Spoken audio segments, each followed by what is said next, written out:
Hey, YouTube, this is Southern Purple One. I get a lot of questions like, Dave, what are you preparing for? What's going to happen? And to be honest, I have totally redone my mindset about preparing, about prepping. First of all, I want to say that you need to rely on Jesus Christ and not what you put back. Because anything you put back, oh, I got a year's supply of food, I got this, I got that, can be taken from you. A tornado, a hurricane, an earthquake, you name it, or the Lord could just say, hey, I'm going to see if you love me as much as you say. My pastor has said some good things in the last couple of weeks. One was being content. Are you content with what you have? And would you be content or happy if the Lord took everything you owned away? Your family, just think of Job. He lost his wife, his family, all his possessions. He was inflicted. Would you be content, whatever your course would be? Some of you right now I know are hurting. I know without a shadow of a doubt because I'm talking to you. And it's heartbreaking. But I want to tell you why I've switched. I'm not preparing for, an earthquake, a hurricane. All those things I am going to be prepared for, but I'm preparing so my family's a lifestyle, standard of living, their lifestyle, their comforts will not drastically be affected, which is great. But it's also, I want to be more self-sufficient, self-sustaining, self-relying, self-supporting, whatever you want to call it. I want to be able to rely on myself, not the government, not big business, big banks. I want to be able to rely first on the Lord Jesus Christ. He's the center of my life. And that's what guides me in doing whatever I do. I hope you have that in your life. I hope you have Jesus Christ in your life. It can get you through the situations without a shadow of a doubt. I have felt his presence in my life since the day I got saved, which was a long, long time ago. I definitely felt it when I've deployed, been overseas, in situations where you had to rely on him. You couldn't do it on your own strength. You couldn't do it on your buddy's strength. It was a supernatural thing that took care of us.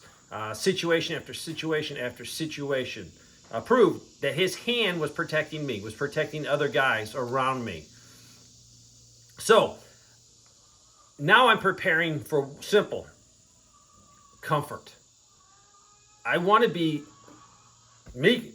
comfort, but I want my wife, my kids, my grandchildren to be comfortable under whatever happens.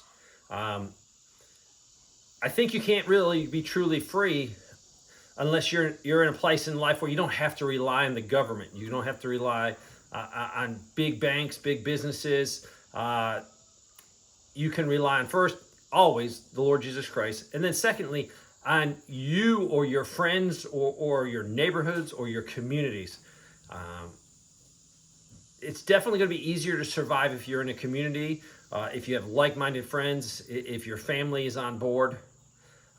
It's going to be easier to survive. If you're relying right now on the government, and I'm not making this video to smash you down or to depress you. If you're saying, because I've been talking to a few people, they're barely making it. And they say, Dave, I'm working a lot. I'm working 40 hours a week. Sometimes in life, you have to work more than 40 hours a week. If you're a healthy individual and you don't have, little kids to take care of or family members to take care of, you have the ability to work more than 40. Does it stink? Does it suck? Is it terrible? Yes, I did that a big part of my whole life. Worked multiple jobs. My parents gave me one thing. First of all, a love of Jesus Christ, but they also gave me hard work, just a work ethic. That was from when I was a little tiny tot. We would be given, all three of the kids would be given a row of vegetables to weed. It stunk. It was not fun. It was nasty. But you know what? From that, the work ethic has been around. That's why I'm trying to instill in my son. My son's work ethic is better than mine. There's a lot of times when I'm saying, man, I'm done. I'm going to the house. And he stays out there for hours. He gets the lights out and continues working.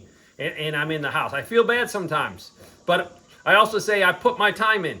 And it's his time to put a little extra work in. So if you're struggling and you're saying, I can't get ahead, maybe you need to relook at what you're doing. My philosophy in life, I've never gone out to try to make a lot of money. Never. But it's worked out where I've done things that I like. Prepping is something I like. And that's turned into YouTube. It's turned into selling survival supplies. So first of all, if you're miserable in your job, maybe you need to leave your job. Now, just don't jump up and leave today. Start thinking, what is my strengths? What are my weaknesses? Talk to people. Talk to people that have small businesses. If you go to a good church, talk to some people that have gone through it. If you're 30 years old, talk to those guys 60, 65 that are running businesses or already retired. They're going to give you a lot of helpful hints. But it goes back to what I'm saying is community, friends. You've got to be plugged in with other people that have strengths that you don't have. If you're trying to do it by yourself, it is so much harder. So if you're struggling right now, you got to change something up. Maybe you need to get another job. Maybe you need to get a side job and try to develop a small business where you can make some extra money. If you're only working 40 hours and you're going home and sitting on the couch and flipping through the TV or getting on the computer and checking out all the craziest, latest things on the internet, you're going to have to change that. And that takes discipline. I mean, it's easy at the end of the day when you put in a hard 8 hours to go home and just, Now, some of you go home and you got kids to take care of and things to do at the house, and rightfully so. Maybe you can do something at your house to become more self-sufficient, more self-sustaining. A garden. If you're not planting a garden and you got the time and you got a little bit of space, plant it. You might only save a little bit of money on the grocery bill, but I will guarantee you're going to get a much better quality and you're learning something. You're learning how to grow things. And that could be a skill set that will help you. Maybe you can develop into, hey, I can grow certain things and I can sell them during the summertime. But find out what you like. If you're into computers, try to fix computers. Nowadays, everything's disposable. Try to find something in your little niche that you like to do, because then you'll want to do it. So my goal is, first of all, more self-supporting right here on this property. So any problems that come along, my wife will be comfortable. My grandbabies will be comfortable. And that's why, I'm going with solar. I'm going with all these backups. So we can take care of everything. So look at it. We have a well. We have a couple springs. We have rain catchment. I want to have water. I want to have clean water. I want solar. We have a septic tank on my house, a septic tank on my son's house. So that's how we're going to dispose of our waste. So start thinking, I want to be comfortable. Who cares what happens? I want to be comfortable. So you can survive whatever happens. But as you become more self-independent and you don't have to rely on big business or big government, you're going to save money. Yes, sometimes the cost of getting started is high. But if you do it yourself, or I rely on Mr. Off-Grid a lot. He's my great, great friend. I have about 3 or 4 great friends. And I can tell you how I determine my great friends are and I'm just being facetious here. Do not take me serious. If I had to bury a body, do I have friends I could call that would say, yep, I'll come over with my shovel, be right there, and not say a word to me and help me bury the body? That's what I'm getting at. No, I don't have any bodies to bury. So law enforcement, don't come digging up my yard. But I want to be able to survive anything. And then I want to go into the comfort and thrive. I want to thrive here. If the economy crashes, I want to thrive by having a milk cow, by having, fruit trees, by doing all these things here. The biggest thing is helping others.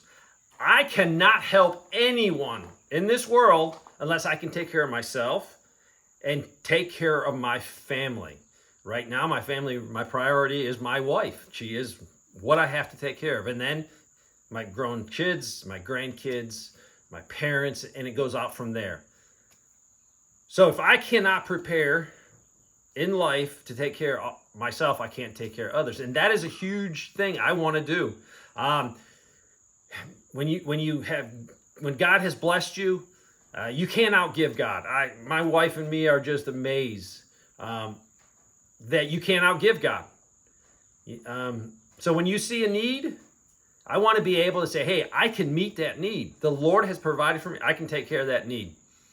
And it is a great feeling. And that's what, as Christians, you're supposed to do. If someone is suffering, and you definitely can just snap your fingers and say, hey, I can do that. I can take care of that for you. That's our purpose on life. Then I'm looking at an inheritance. What am I going to leave my children? First, I hopefully will leave them a spiritual inheritance. I hope they will all be saved before I pass away. And we're doing good on that. So an inheritance, what am I going to leave them? A legacy. And it's really, I want to create generational wealth. So my kids will not have it as hard as me. When I started out in high school, I worked for a local school district. I cleaned toilets. I did maintenance for them. I cut grass. I worked my butt off when I was in probably 10th grade. By 11th and 12th grade, I was probably working over 40 hours some weeks, trying to do my schoolwork and work. I could get away with that because on certain days they would hire the building out, so I would get paid separately. Nowadays, you only can work a certain amount of hours. So that work ethic paid off for me, and my kids have it now, and I want them to appreciate what I'm going to give to them.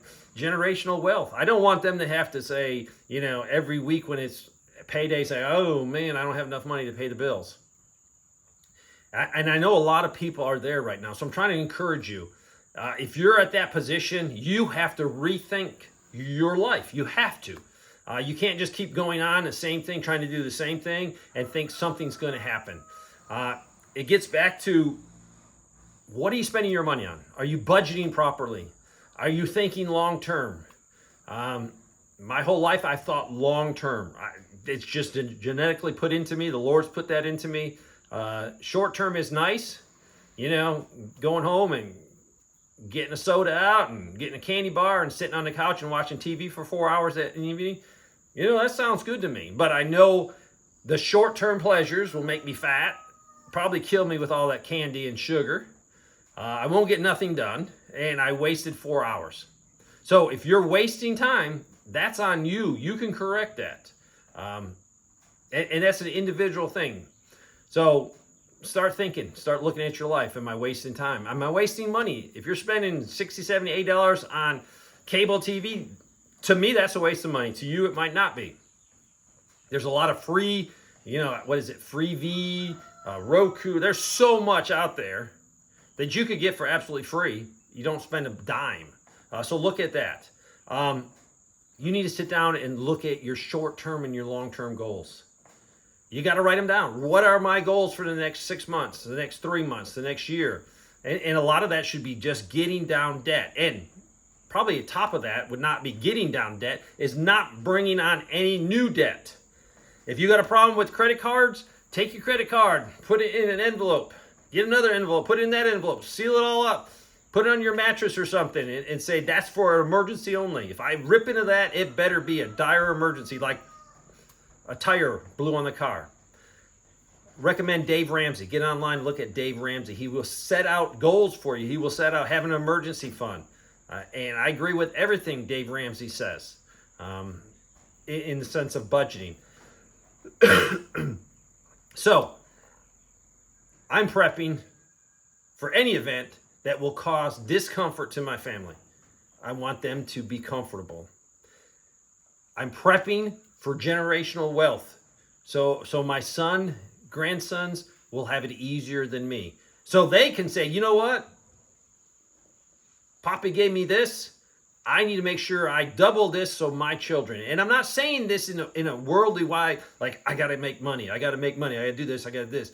No, I want to be able to sufficiently take care of myself, my children, and then be able to bless people. Poor people cannot bless people other than praying with them or in a non-tangible way. People with money have the ability to bless people. That's why I want every neighbor around me to be rich, because if every neighbor around me be rich, guess what? it's going to create an environment where if my grandkids grow up and they want to cut grass, guess what? There's people that are going to say, hey, I got plenty. I don't want to cut my grass anymore. Come cut my grass, or do this or do this. Cut these trees down for me. So short-term, long-term goals, where you want to be. Creating this wealth, I'm also looking at the dollar collapsing. So it's not like, hey, I'm going to have all this money in stocks and bonds. No, I look a different way. I would rather have an excavator so we can do work here. If I can do the work myself, I don't have to pay big bucks for some guy to come in here and do work. And then, worst case, that excavator could be used by my son to go make money. If he needs to. If he needs to generate income, we could generate income with that excavator. So I'm preparing for a dollar collapse, so I'm not concentrating on stocks and bonds. I'm concentrating on practical things. And the biggest thing you could do is get out of debt. When you're out of debt, what we did was we got out of debt to a point where we could then, one item, if we needed something, every dollar we have, every dollar we can make, every extra dollar we can make would go into that item. So say you buy a car. Work as hard as you can to pay that car off. And so if you get a 4-year loan, try to pay it off in 2 years. Try to pay it off in 18 months. That's how you build wealth, because when you're giving all that interest to the big banks, they're making lots of money and you're going in the hole. I hope this helps. I don't want to discourage you, but if you're feeling the pinch right now, reevaluate what you're doing. If you're lazy, get off your butt and work. Please, I know a lot of kids out there, 20, 25, they're the laziest people I've ever seen. Some people are lazy because mom and dad gave them everything. And that's what I do not want with my kids. And both my adult children are not like that, exact opposite. They're go-getters, hard workers. But I want to make sure my grandchildren don't say, oh, I don't need to work as hard, because I know kids out there right now that don't have to work at all. And they're lazy, lazy, lazy. I hope this helps. The Lord is good. If you're struggling physically, reevaluate what you're doing. If you're struggling spiritually, you're lonely, contact me, southernprepper1@yahoo.com. I'm not going to email you. We're going to talk on the phone. That's the best way to communicate what you're feeling, what I'm feeling, and it gets it done quicker and more efficiently. southernprepper1@yahoo.com. Thanks for watching.